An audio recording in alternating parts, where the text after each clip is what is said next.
Ce n'est aucunement de la science-fiction, ni un film d'horreur sorti tout droit des studios d'Hollywood, Nollywood ou autre industrie cinématographique, mais vraisemblablement une réalité. Ce qui pourrait vous sembler être de simples draps enfouis sous le sol sont en effet les restes des cadavres humains, nos semblables, enterrés il y a des années aujourd'hui dans ce cimetière dit de l'Ouessi, situé au quartier l'Ouessi dans le 3e arrondissement de Tchétché. Nous sommes bien entendu à Pointe-Noire ce 7 mai 2021. Des corps qui semblent avoir été enterrés à moins de 2 mètres de profondeur, de surcroît à tout juste quelques centimètres d'un pipeline d'une des sociétés pétrolières de la place. L'eau étant le plus grand des géomètres, s'est frayé un chemin en bordure de ce cimetière, exhumant ainsi les corps de nos défunts qui y reposaient certainement en paix. Et notre incivisme renommé est aussi passé par là, comme nous l'affirment ces vieux habitants de ce quartier périphérique. Ben, ceux qui ont vendu, s'ils ont débordé, et là c'est mal.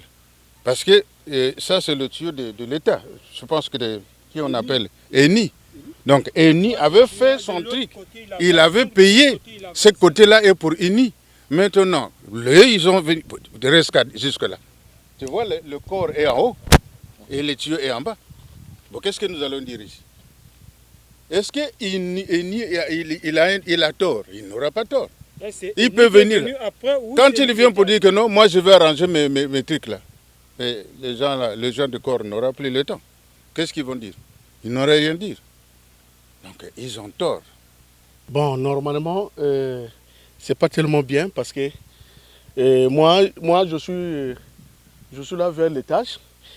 Ben, mais à toutefois, on nous dit que soi-disant qu'il y a des gens qui prennent le sable.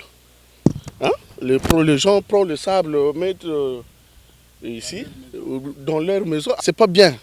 C'est pas bien vraiment. Si ça pleut encore ici, ça va passer jusque-là. Mais quand il y a eu une suffisance de corps, des machins, des trous pour mettre des corps, ils ont avancé, ils ont débordé jusqu'à vous voyez que les corps s'envolent jusqu'à là où se lavent des enfants là-bas, en bas là-bas.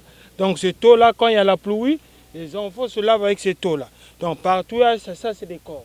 C'est des corps jusqu'à là-bas.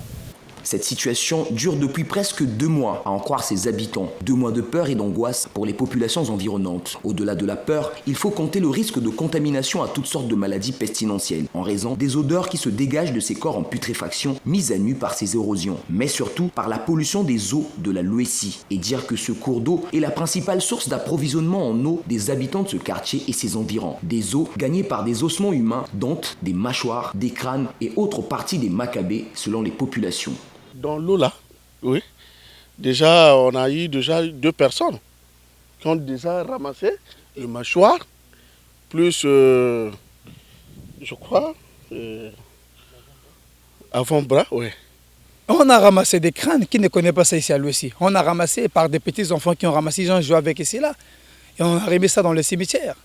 Et ça fait mal aujourd'hui. Au pouvoir public de prendre la mesure du danger qui guette permanemment les populations de l'Ouessi, surtout que notre pays, comme le reste du monde, traverse une crise sanitaire due aussi au manque d'hygiène. Nous reviendrons sans doute dans les prochains jours approfondir notre investigation inhérente à cette macabre situation. À suivre.